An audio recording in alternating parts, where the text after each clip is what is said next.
வணக்கம். இன்றைய ஆழ்ந்த பார்வைக்கு உங்களை வரவேற்கிறோம். தமிழ்நாட்டில் தமிழர் மக்கள் தொகை விகிதம் குறைஞ்சிட்டு மற்ற மொழி பேசுறவங்க எண்ணிக்கை அதிகமாகி இது ஒரு மாதிரி ஆக்கிரமிப்பு மாதிரி இருக்கான்னு நீங்க எழுப்பின ஒரு கேள்வி இருந்துச்சு. ஆமா. அதுக்கான தரவுகளைத்தான் நம்ம இன்னைக்கு கொஞ்சம் ஆழமா பார்க்க போறோம். இதுக்காக நிறைய ஆய்வுகள், புள்ளி விவரங்கள், குறிப்புகள் எல்லாம் பார்த்திருக்கோம். சரி. நம்ம நோக்கம் இந்த மக்கள் தொகை மாற்றங்களுக்கு பின்னால என்னென்ன காரணிகள் இருக்கு, அதோட சிக்கல்கள் என்னன்னு புரிஞ்சுக்கிறது. குறிப்பா உங்க கவலைகள், அதாவது கலாச்சார அடையாளம், அரசியல் பிரதிநிதித்துவம் பத்தியும் பேசலாம். சரி, ஆரம்பிக்கலாமா? ஓகே. முதல்ல கவனிக்க வேண்டியது, தமிழ்நாட்டோட பூர்வக்குடி மக்கள் தொகை அப்படியே மொத்தமா குறைஞ்சு போயிடல. ஆனா அவங்களோட விகிதாச்சாரம், அதாவது ப்ரொபோர்ஷன், அது குறையுது. ஆமா, அது உண்மைதான். இதுக்கு முக்கிய காரணம் தமிழ்நாடோட வளர்ச்சியோட ஒரு சுவாரஸ்யமான பக்க விளைவுன்னு சொல்லலாம். அதாவது மிக குறைவான பிறப்பு விகிதம். ஆமா, புள்ளி விவரங்களை அது ரொம்ப தெளிவா காட்டுது. தமிழ்நாட்டோட மொத்த கருவுறுதல் விகிதம் TFRன்னு சொல்வோம்.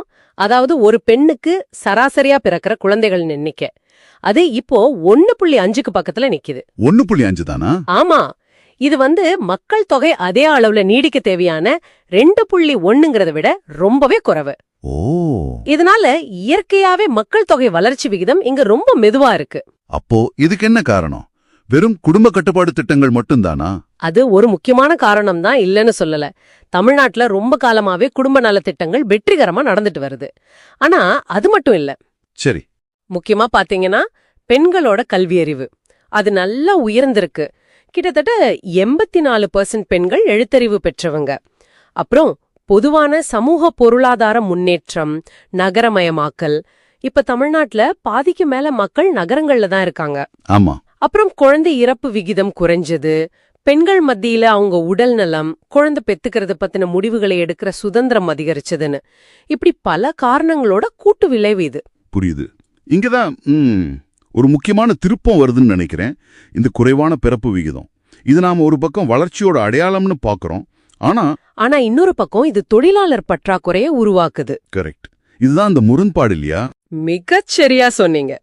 தமிழ்நாடு மாதிரி நல்ல உற்பத்தி, சேவை துறைகள் வளர்ந்த ஒரு பொருளாதாரத்துக்கு நிறைய தொழிலாளர்கள் தேவைப்படுறாங்க.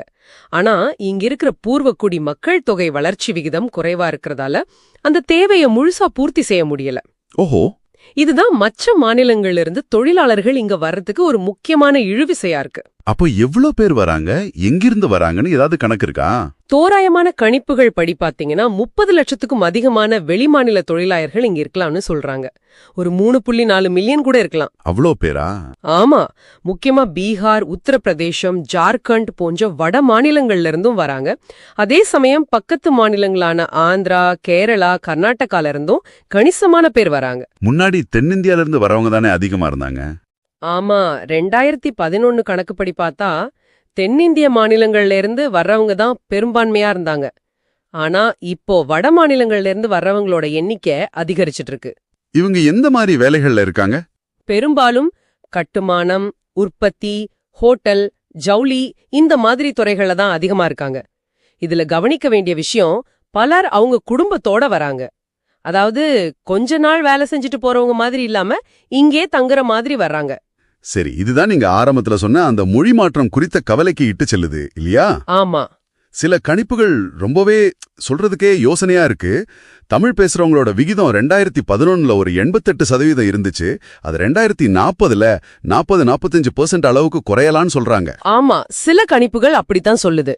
அதே நேரம் தெலுங்கு, கன்னடம் அப்புறம் இந்தி பேசுறவங்களோட எண்ணிக்கை கணிசமா உயரலான்னு எதிர்பார்க்கப்படுது. இது நிஜமாவே நடந்தா அது பெரிய மாற்றமா இருக்குமே. நிச்சயமா.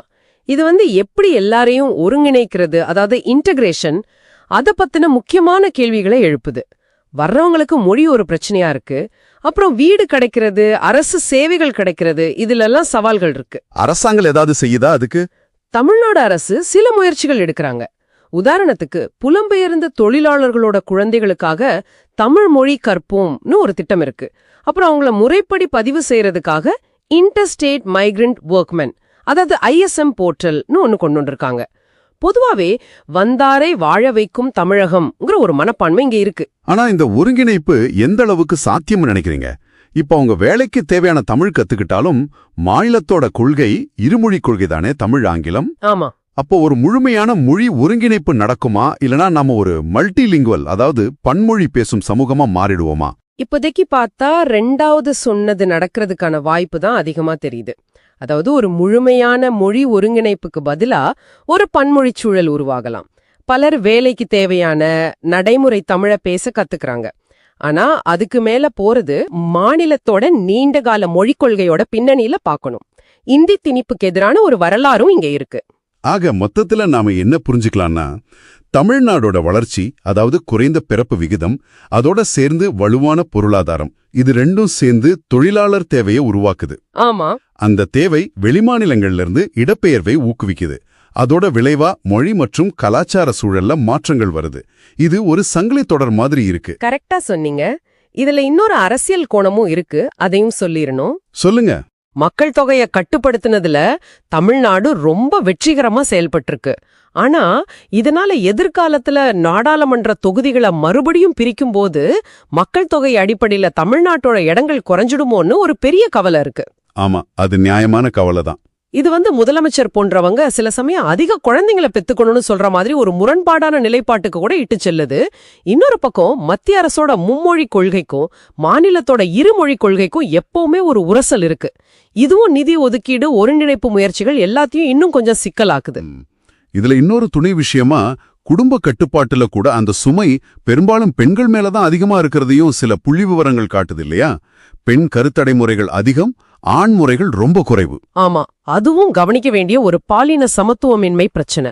அப்போ நம்ம இந்த கலந்துரையாடலை சுருக்கமா சொன்னா, தமிழ்நாட்டுல நடக்கிறது ஒரு நேரடியான ஆக்கிரமிப்புன்னு சொல்றதை விட இது மாநிலத்தோட சமூக பொருளாதார வெற்றி, அப்புறம் நாட்டுக்குள்ள இருக்கிற பொருளாதார ஏற்றத்தாழ்வுகள், இது ரெண்டும் சேர்ந்து உருவாக்குற ஒரு தவிர்க்க முடியாத விளைவுன்னு சொல்லலாமா? நிச்சயமா. குறைந்த பிறப்பு விகிதம்ங்கிறது ஒரு வகையில வளர்ச்சியோட அடையாளம். அதனால வர்ற தொழிலாளர் பற்றாக்குறையை ஈடுகட்ட நடக்கிற இடப்பெயர்வுங்கிறது ஒரு பொருளாதார தேவை. மொழி மாற்றம்ங்கிறது அதோட ஒரு பின்விளைவு. இதெல்லாமே பெரும்பாலும் கொள்கை முடிவுகளாலும் வளர்ச்சி பாதையாலும் நடக்கிற மாற்றங்கள்.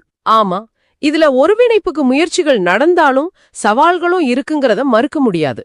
சரி, இந்த ஆழ்ந்த பார்வையின் இறுதியில உங்களுக்கும் எங்க நேயர்களுக்கும் ஒரு சிந்தனை. ஒரு மாநிலம் மக்கள் தொகையை கட்டுப்படுத்துறதுல வெற்றி அடையுது. ஆனா அந்த வெற்றியே அரசியல் ரீதியா அதுக்கு பாதகமா அமையுதுன்னு வச்சுக்குவோம். அதாவது தொகுதி மறுவரையறை மூலமா பிரதிநிதித்துவத்தை இழக்க நேரிடுதுன்னு வச்சுக்குவோம். அந்த மாநிலம் இந்த முரண்பாட்டை எப்படி எதிர்கொள்ளணும்? வெற்றிங்கிற வார்த்தையோட அர்த்தத்தையும் நம்ம மாத்தி யோசிக்கணுமா? இல்ல நம்ம அரசியல் பிரதிநிதித்துவ முறை வெறும் மக்கள் தொகையை மட்டும் கணக்கில் எடுக்காம ஒரு மாநிலத்தோட வளர்ச்சியையும் அது சமூக நலத்திட்டங்கள்ல காட்டுற பொறுப்புணர்வையும் கணக்கில் எடுத்துக்கணுமா?